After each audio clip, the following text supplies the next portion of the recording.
The world was left in shock nearly a decade ago when news broke that Kim Kardashian had been robbed at gunpoint in her Paris hotel room, losing an astonishing $10 million worth of jewelry in a terrifying and meticulously orchestrated heist. Now, for the first time, Kim has taken the stand in a Paris courtroom to relive the harrowing ordeal, and her testimony has unveiled shocking new details that completely our understanding of the crime. This wasn't just a random act of theft. It was a military-style operation, executed with chilling precision, and evidence suggests it may have involved inside help. Even more unsettling, the thieves had been surveilling Kim's every move long before they struck, turning what seemed like a crime of opportunity into a carefully planned ambush. The night of October 3, 2016, began like any other for Kim during Paris Fashion Week. She was staying at the ultra-exclusive Hotel de Portales, a private residence in the city's posh 8th arrondissement, known for its discretion and high-profile clientele. Unlike her usual trips, where she traveled with a full security detail, this time she was alone, a decision that would prove catastrophic. Hours before the attack, Kim had posted a flashy $4 million diamond ring on Snapchat, a lavish gift from then-husband Kanye West. That single post, meant to dazzle her followers, may have sealed her fate. Unbeknownst to her, a gang of seasoned criminals had been monitoring her social media for weeks, studying her routines, her security patterns, and even the layout of her hotel. They knew exactly when to strike. At around 2:30 a.m., 5 masked men dressed as police officers stormed the building. They held the concierge at gunpoint, forcing him to lead them to Kim's suite. When they burst into her room, she was alone, in bed, and utterly defenseless. In her emotional courtroom testimony, Kim recounted the horror of that moment. The men bound her wrists and ankles with zip ties, duct-taped her mouth, and dragged her into the bathroom. One of the assailants pressed a gun to her head while the others ransacked the room with terrifying efficiency. "I was crying, begging them not to kill me," she told the court, her voice trembling. "I kept saying, 'I have babies at home, please let me live.'" But the thieves were cold and methodical, ignoring her pleas as they emptied her jewelry box, snatched her phones, and took the 20-carat diamond ring she had flaunted earlier that day. The most haunting detail? One of the robbers taunted her before leaving her bound on the bathroom floor, leaving her to wonder if she would survive the night. For 45 agonizing minutes, Kim lay there, convinced she would be executed.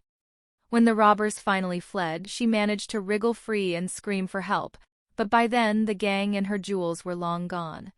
The robbery was the work of a highly organized crew, led by Eunice Abbas, a career criminal with deep ties to Paris's underworld. But here's where the story takes a darker turn. Abbas wasn't acting alone. New evidence suggests that someone close to Kim, whether an employee, a friend, or even a social media follower, may have tipped off the robbers. How else would they have known her exact hotel room number, despite it being an unlisted private residence? Or that she was alone that night, with her security team staying elsewhere? Most damning of all, they bypassed decoy items and went straight for her most valuable pieces, as if they had inside knowledge of where she kept her prized possessions. The investigation into the heist has been as convoluted as the crime itself. While most of the gang was eventually caught, some while attempting to sell Kim's stolen jewels on the black market, the $4 million diamond ring remains missing. Theories about its fate abound. Was it melted down and sold as loose diamonds? Hidden in a secret vault somewhere in Europe? Smuggled to a wealthy collector in the Middle East or Asia? Or is it buried underground, waiting for the heat to die down before resurfacing? Some investigators fear the ring may never be found, or worse, that it's now adorning the finger of someone oblivious to its violent history. In the years since the robbery, Kim's life has been irrevocably changed. The attack didn't just steal her jewelry, it stole her sense of security. She now travels with a 24/7 armed security team, has stopped posting real-time location updates, and has become an outspoken advocate for crime victims, using her platform to push for prison reform and victims' rights. But despite her public resilience, the trauma lingers. "I still have nightmares," she confessed in court. "I'll never feel safe like I did before." As the trial continues, new revelations are expected to surface, but some questions may never be answered. Who really tipped off the robbers? Was it an insider, or did social media play a larger role than anyone realized? Where is the missing ring, and could it one day resurface in a pawn shop or auction house?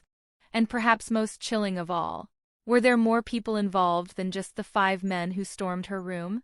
Some speculate that the gang had help from a high-level fence or even a corrupt official, raising the possibility that the truth is far more sinister than what's been uncovered so far. The trial is expected to last several more weeks, with more shocking testimony to come. But one thing is certain, this wasn't just a robbery. It was a targeted attack that could have ended in murder. And in an era where celebrities broadcast their every move to millions, Kim's ordeal serves as a stark warning. Privacy isn't just about keeping secrets, it's about survival. What do you think happened to Kim's ring? Was this an inside job, or was social media the real culprit? Share your theories, and if you're fascinated by the dark underbelly of high-profile crimes, stay tuned for more deep dives into Hollywood's most infamous heists. The truth, as they say, is often stranger and more terrifying than fiction.